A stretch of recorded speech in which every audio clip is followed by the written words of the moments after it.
173 feet in centimeters.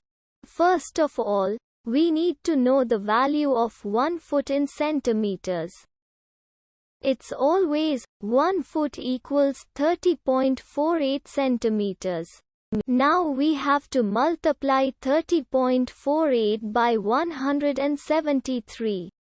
Therefore, 173 feet times 30.48 centimeters equals 5273.04 centimeters.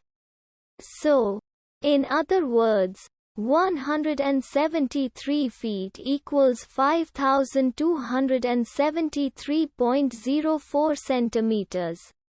We hope you have enjoyed this video.